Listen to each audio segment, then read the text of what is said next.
Selamat datang di Open the Door, membuka pintu cerita dengan makna. Kali ini kita akan membuka pintu sosok yang sudah tidak asing lagi karena beliau dulunya merupakan aktivis dan kini adalah Wakil Menteri Haji dan Umroh, Daniel Anzar Simanjuntak.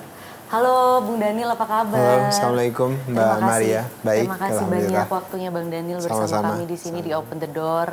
Bang, Open the Door ini buka-bukaan ya kita Bang, jadi tanpa batas. Kita gitu ya? ingin cerita-cerita side story dari sosok. Open the door, ada close the door iya, ya. nah kalau kita membuka aja Bang, Buka. diketok dibuka, gitu. Oke, Bang Daniel, mungkin kita mulai dari awal mula Bang Daniel ini kali ya. Pengen tahu lebih ke awal mula Bang Daniel masuk ke dunia politik, karirnya bagaimana, kan awalnya Abang ini dosen, kemudian aktivis.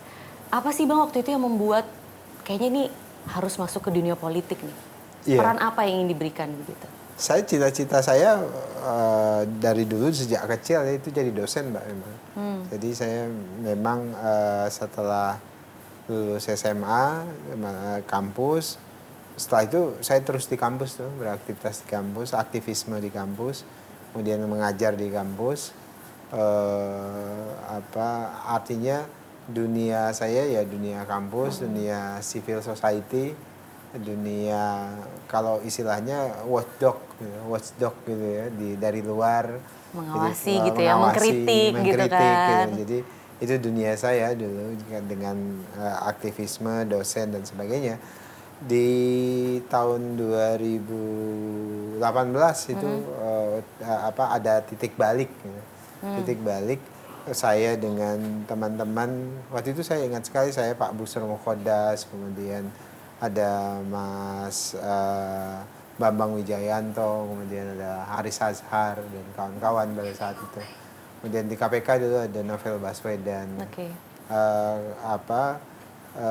Saya beristihad rasanya dari panjang gerakan civil society, kemudian panjang saya aktif juga di organisasi kemasyarakatan. Saya pernah jadi ketua umum pimpinan Pusat Pemuda Muhammadiyah, di kampus sebagai akademisi. Rasanya peran-peran watchdog itu sudah sangat maksimal kami lakukan. Tapi kita ingin lebih masuk, kalau saya sering menggunakan masuk ke arena pertarungan politik yang lebih konkret, melakukan perubahan dan macam-macam. Nah waktu itu kebetulan kontestasi pemilu akan menjelang 2018-2019. Saya berkesempatan pada saat itu, saya Pak Busro Mukhodas kemudian ketemu dengan Pak Prabowo. Kami diskusi panjang dengan Pak Prabowo segala macam. Namun kemudian beberapa waktu kemudian Pak Prabowo waktu itu mengajak saya, beberapa tokoh yang lain untuk bergabung membantu beliau, bersama-sama beliau menjelang Pilpres 2019. Pada saat itu saya masih ASN. Jadi saya karena di kampus, saya pegawai negeri. Jadi kemudian dari sekian banyak teman-teman, akhirnya teman-teman berkeyakinan saya yang paling tepat bergabung dengan Pak Prabowo, dilepas ya. Nah akhirnya saya bergabung dengan Pak Prabowo, mundur sebagai ASN, jadi waktu itu menjadi koordinator juru bicara Prabowo Sandi, Prabowo Sandi. Akhirnya ya sejak itu saya pikir politik praktis saya tekuni. Jadi saya bergabung dengan Pak Prabowo pasca Pilpres 2019. Pak Prabowo belum diamanahi oleh Pak rakyat pada saat itu. kemudian Pak Prabowo diminta Pak Jokowi menjadi Menteri Pertahanan. Ya. Nah, ternyata saya diajak Staf sus Pak juga Prabowo ya. menjadi staf khusus, menjadi juru bicara Menteri Pertahanan pada saat itu. Sampai Sekarang. Apa waktu itu titik balik yang buat Bang Daniel merasa bahwasannya menjadi jubir pemenangan Prabowo Sandi adalah pilihan yang cocok untuk Abang? Pada saat itu kan hanya dua pilihan. Pertama bergabung dengan Pak Prabowo atau kemudian dengan Pak Jokowi Petahana, di 2019. Saya adalah kelompok yang paling kritis pada saat itu terhadap pemerintahan Pak Jokowi. Kami menjadi pressure group kan pada saat itu. Saya waktu itu Ketua Umum Pemuda Muhammadiyah bersama dengan banyak kelompok civil society. Kami berharap ada perbaikan pada masa kepemimpinan Pak Jokowi pada saat itu. Kan kami kritisi terus Pak Jokowi, termasuk Pak Prabowo kan beliau mengkritisi Pak Jokowi pada saat itu. Tapi kemudian visi kami, visi ingin melakukan perbaikan itu bertemu dengan Pak Prabowo. Ya akhirnya disitulah kemudian ya pilihan saya tentu menitipkan aspirasi bersama berjuang dengan Pak Prabowo 2019. Dan sampai sekarang masih sampai sekarang visi begitu ya? Betul, maksud saya kan terbiasa di satu institusi itu, dan orang tua saya juga terbiasa kami dengan istilahnya ya loyalitasnya bareng-bareng. Apalagi Pak Prabowo, loyalitas beliau terhadap komitmen nilai, terhadap perjuangan afirmasi terhadap rakyat itu penuh, ya saya tidak punya alasan untuk tidak bersama dengan Pak Prabowo waktu itu. Waktu itu aspirasi apa atau misi apa gitu yang Abang coba bawa kepada Prabowo Sandi? Bagi kami obstacle utama perlambatan pembangunan Indonesia itu korupsi. Ya. Itu obstacle utamanya. Seharusnya ibaratnya itu kalau pipa air begitu, maka sumbatan utama dari aliran darah ekonomi, darah pembangunan itu disumbat oleh korupsi. Sampai nggak nyampai gitu kira-kira aliran darah itu kepada rakyat gitu. Nah, makanya salah satu komitmen kami pada saat itu adalah Pak Prabowo tentu berkomitmen untuk melakukan pembersihan dalam tanda kutip terhadap semua agenda birokrasi, terhadap semua agenda pembangunan gitu. Dan Pak Prabowo pada saat itu sangat terang sikapnya terkait dengan itu gitu. Dan makanya kemudian kami mendukung penuh Pak Prabowo pada saat itu. Oke, dan sekarang di posisi Wakil Menteri Haji dan Umroh, itu masih bisa nggak menyalurkan aspirasi sangat, itu? Saya percaya Pak Prabowo sepenuhnya ya. Ketika saya sekarang hampir 7 tahun saya bersama beliau, 5 tahun, 6 tahun, 7 tahun jadi juru bicara Pak Prabowo. Saya lihat semangat Pak Prabowo terhadap agenda pemerintahan yang bersih itu selalu beliau hadirkan. Kan sejak kampanye bahkan sampai dengan hari ini, satu kalimat yang paling populer dari Pak Prabowo itu kan bocor. Dan itu yang dulu sempat diledek-ledek kan. Dan faktanya memang hampir semua birokrasi kita, kemudian pemerintahan kita, itu potensi kebocorannya tinggi sekali. Pak Prabowo kan menggunakan angka moderat 20 sampai dengan 30% kebocoran anggaran negara. Dan faktanya ketika Pak Prabowo memerintah, itu beliau temukan kan pada saat pertama kali duduk sebagai presiden, langkah pertama yang dilakukan oleh Pak Prabowo adalah melakukan efisiensi. Nah, efisiensi itu bukan berarti mengurangi, tapi efisiensi itu menggeser dana-dana yang punya potensi kebocoran itu digeser kepada alokasi-alokasi yang memang dibutuhkan oleh rakyat. Dan itu yang dilakukan oleh Pak Prabowo. Bahkan beliau menyisiri secara langsung setiap detail alokasi anggaran itu. Dan hipotesis selama ini yang menyatakan kebocoran dana negara itu 30% sampai dengan 30% itu terbukti kan. Dan itu yang sekarang diefisiensikan. Termasuk dari sisi kebocoran potensial loss kan istilah itu, kebocoran juga artinya sumber daya alam kita yang harusnya digunakan untuk kepentingan rakyat secara keseluruhan. Makanya Pak Prabowo selalu memegang teguh pasal 33 Undang-Undang Dasar 45 itu, bumi dan air dikuasai oleh negara. Itu faktanya memang ada kebocoran serius dalam konteks sumber daya alam kita. Nah, itu yang juga sekarang menjadi perhatian Pak Prabowo, dan saya yakinan sampai dengan saya jadi wakil Menteri Haji juga salah satu kekhawatiran Pak Prabowo adalah kebocoran di sektor perhajian itu cukup besar, dan itu juga terbuktikan sekarang sedang disidik oleh KPK. Kartel haji itu ya. Nah, Tapi saya menggunakan istilah kartel haji. nanti sebelum kita sampai ke sana, ada banyak juga yang ingin kami bahas terkait Bang Daniel. Nah, sebagai orang yang tadinya aktif bersuara di luar dan saat ini berada di dalam, gitu. Lebih capek mana sih Bang? Mengkritik atau mengurus langsung? Mengurus langsung pasti. Karena kalau ngeritik tinggal ngomong aja kan, kita nggak taau detailnya. Tapi kan kalau segala kritik kan macam. frustasi karena tidak bisa memperbaiki ya. Oh, Nah sekarang sebagai orang yang bisa langsung memperbaiki, ternyata nggak semudah itu nggak kan? semudah itu, dan lebih ruwet gitu, lebih rumit begitu. Saya seringkali menggunakan istilah, kalau di luar saya mengalami blessing of unknowing, keberkahan dari ketidaktahuan. Jadi blessing of unknowing. Jadi kita tidak tahu detail, kita tidak menghadapi langsung. Yang menghadapi langsung adalah orang yang menjadi policy maker kan. Nah, makanya saya sebutnya blessing of unknowing. Nah, ketika di dalam Jadi tahu semua. saya tahu semua, dan itu yang saya sebut dengan istilah suffering of knowing gitu. Menderita karena banyak tahu.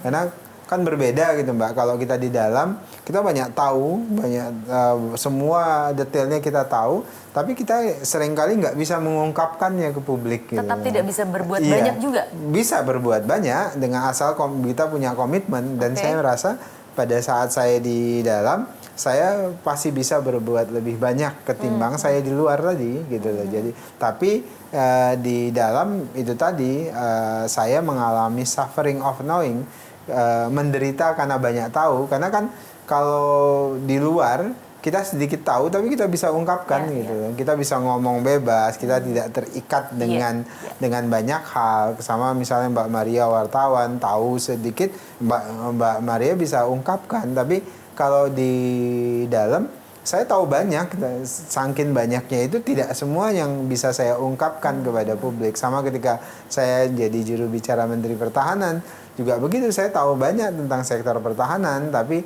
banyak hal yang tidak bisa saya ungkapkan kepada publik kan.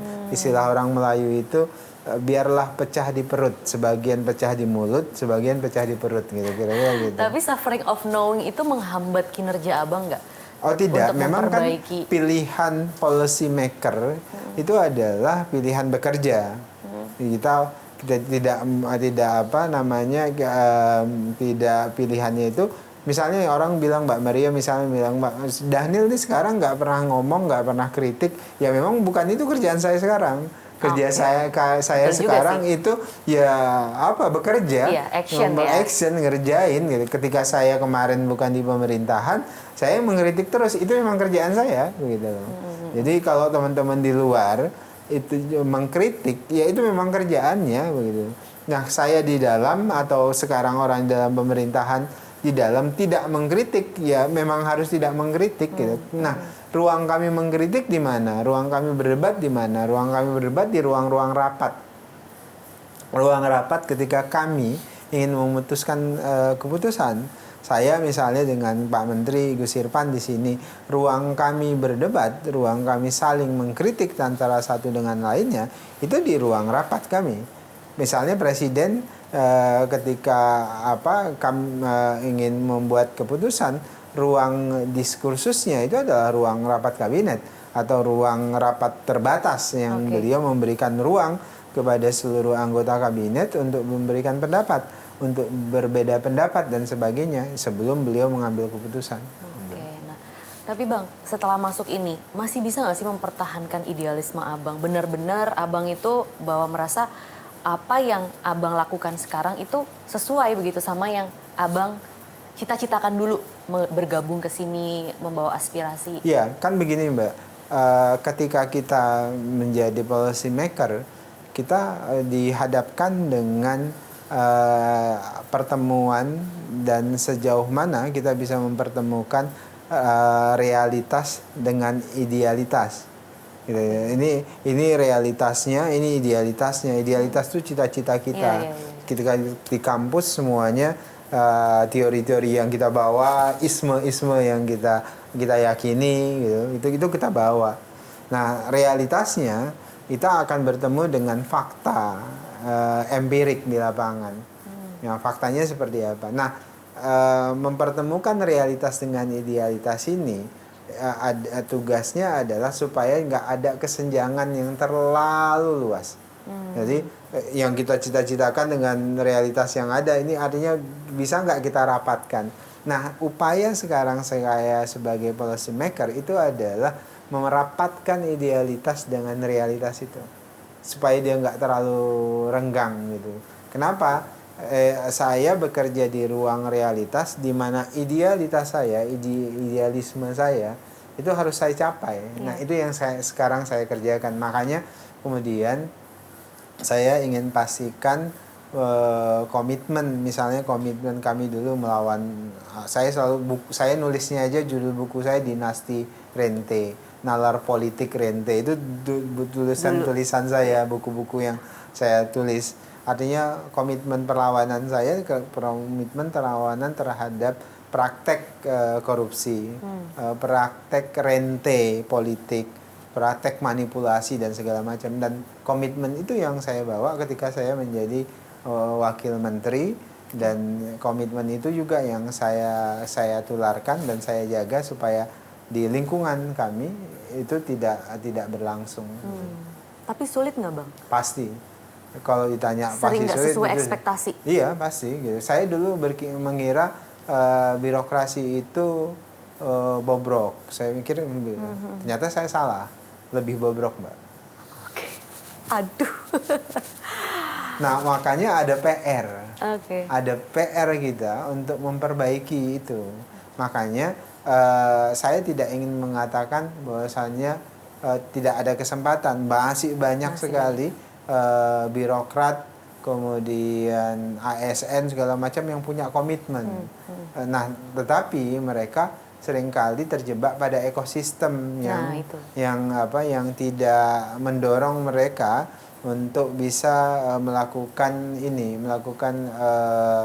praktek-praktek yang meritokrasi, praktek-praktek yang transparan, akuntabel dan segala macam. Nah, makanya ketika Pak Presiden memerintahkan Gus Irfan dan saya di Badan Haji waktu itu, kemudian berubah menjadi Kementerian Haji dan Umroh, itu ada momentum kami untuk membangun corporate kultur baru, membangun kultur baru birokrasi. Jadi Presiden waktu itu memang amanatnya kalau bisa di Kementerian Haji dan Umroh itu orang-orang baru semuanya, birokrat-birokrat baru semuanya. Tapi sekali lagi kami bertemu dengan fakta realitas, Mbak. Nggak semudah itu. Mungkin dong mau nyingkirin yang lama-lama nggak mungkin kita rekrut orang baru semuanya, sedangkan haji itu membutuhkan orang-orang yang punya kompetensi teknis, sangat teknis bahkan. Di sisi lain kami membutuhkan orang-orang yang mempunyai integritas yang tinggi. Nah, akhirnya yang kami lakukan untuk memenuhi ekspektasi dan harapan Presiden bahwasannya ada Kementerian Haji dan Umroh, kemudian kementerian itu wajahnya wajah baru, bahkan Presiden bilang saya mau ngelihat wajah kementerian kalian itu wajahnya integritas. Nah, akhirnya yang harus kami lakukan adalah melakukan blended, Mbak.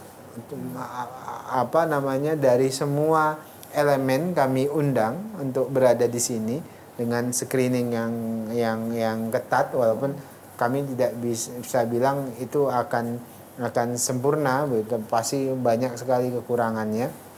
Jadi sekarang di Kementerian Haji ini itu ada yang dari Kementerian Agama, dari tentara, dari tapi mundur kalau udah masuk ke sini. Kemudian ada dari KPK, teman-teman KPK banyak sekali di sini. Gitu. Jadi yang jadi eselon 1, saya nggak bikin mereka jadi pengawasan. penindakan atau iya, biasa apa ya? jadi gini, Hukum gitu. saya teman-teman KPK banyak di sini, teman-teman jaksa banyak di sini, kemudian dari Kementerian Keuangan, kementerian yang lain kami gabungkan. Kami bangun corporate culture baru istilah saya. Oke. Nah, teman-teman KPK, saya selalu ketika mereka di sini saya kumpulkan, saya nggak akan tempatkan, saya dan Gus Irfan tidak akan tempatkan Anda sebagai pengawas.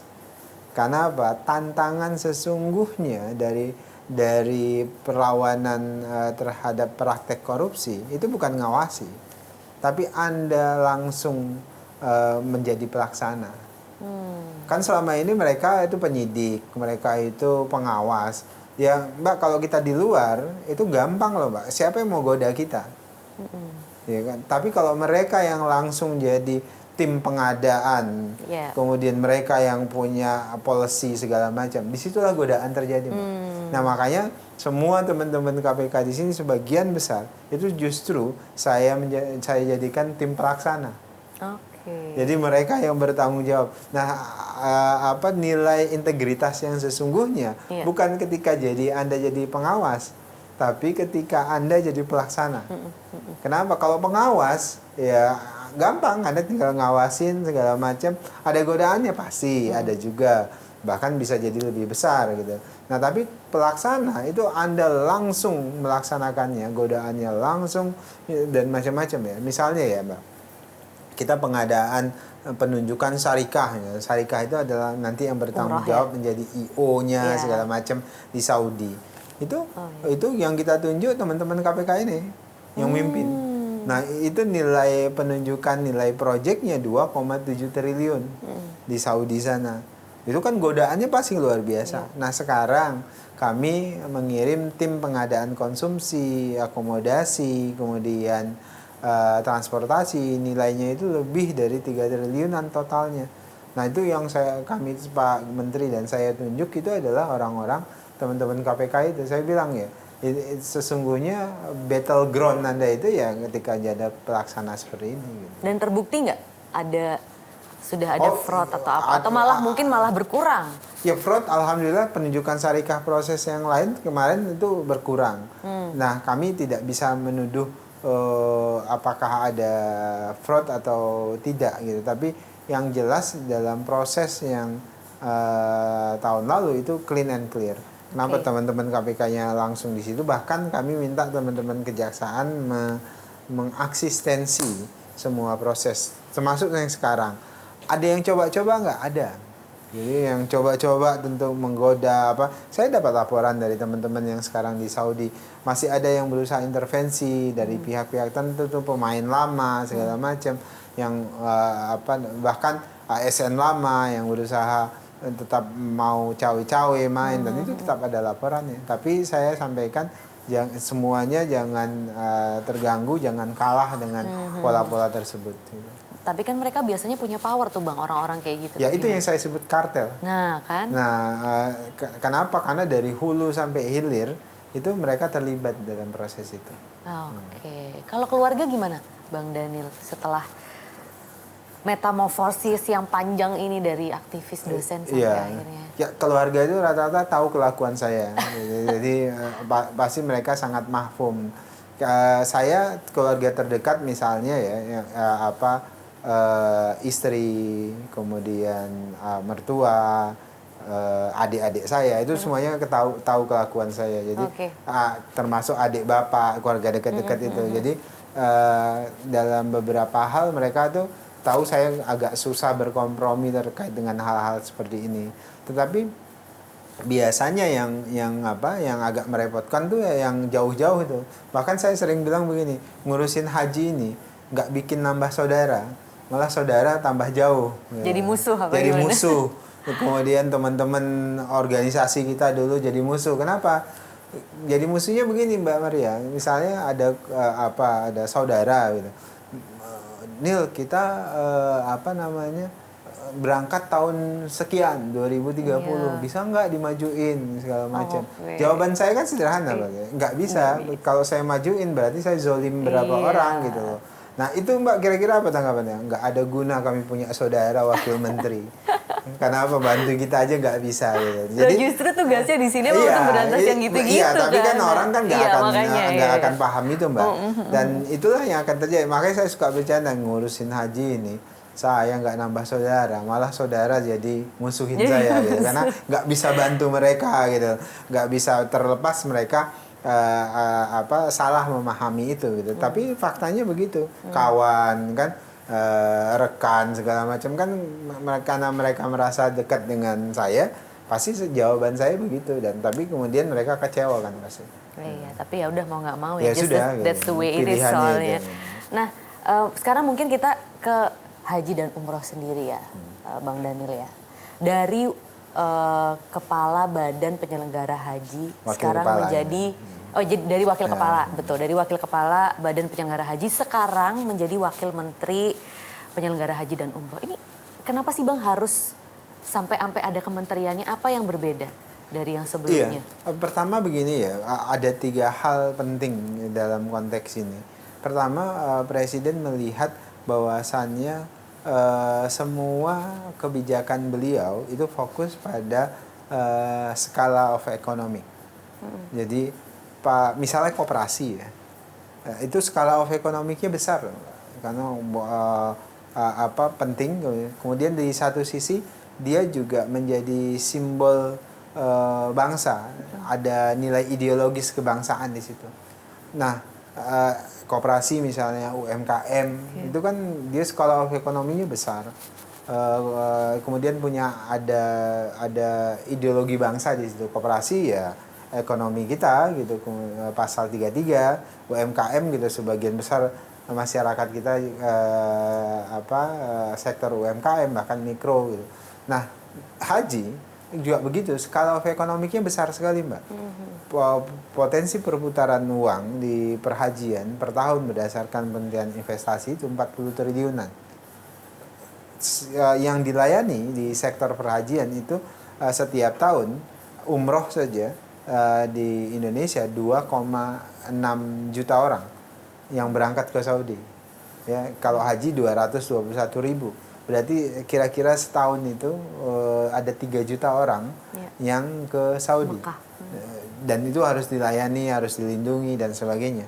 Dan uang perhajian itu tadi yang berputar di sektor perhajian, uang jamaah yang dikelola oleh negara pada saat ini melalui BPKH itu ada sekitar 171 triliun.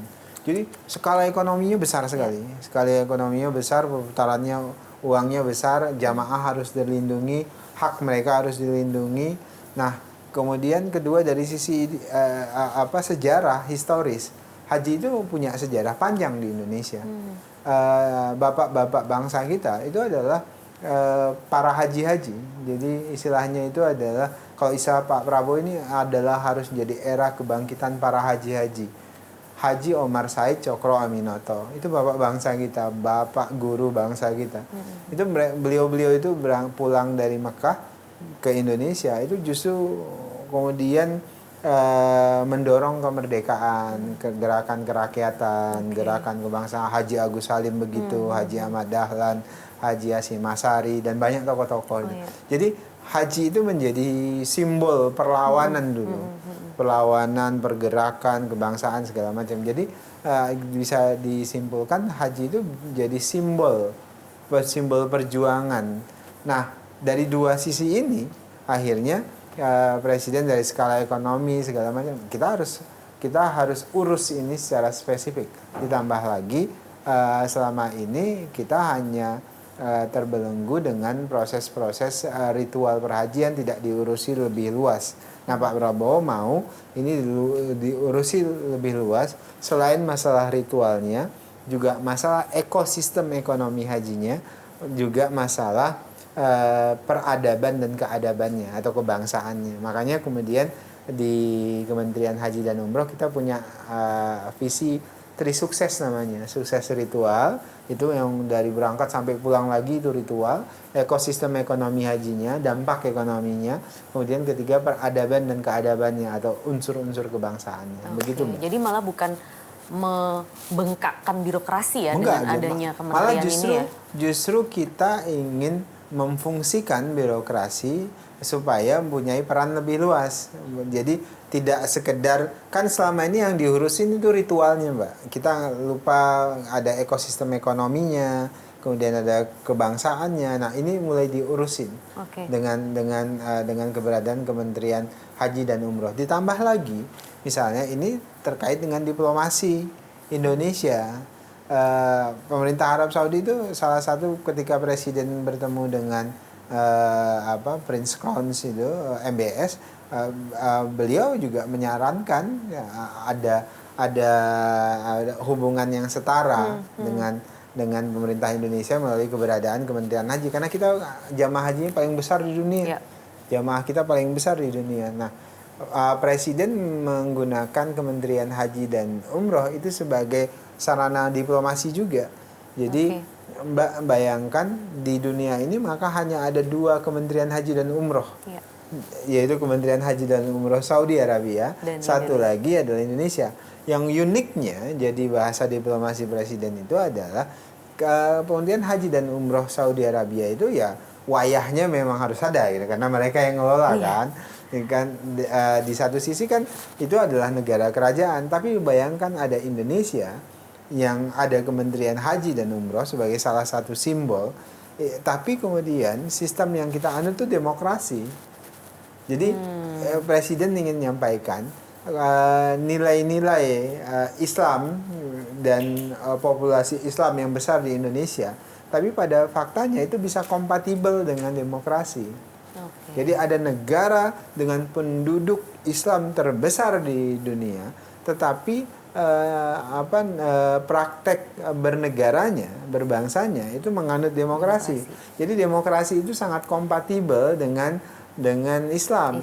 Ini jadi jembatan dialog antar peradaban bagi presiden, dialog dengan dunia barat, bahwasannya kiblat Islam itu bisa juga melihat Indonesia, bahwasannya Islam di Indonesia itu berbeda dengan Islam yang mereka stigmakan itu di dunia Timur Tengah misalnya dan sebagainya.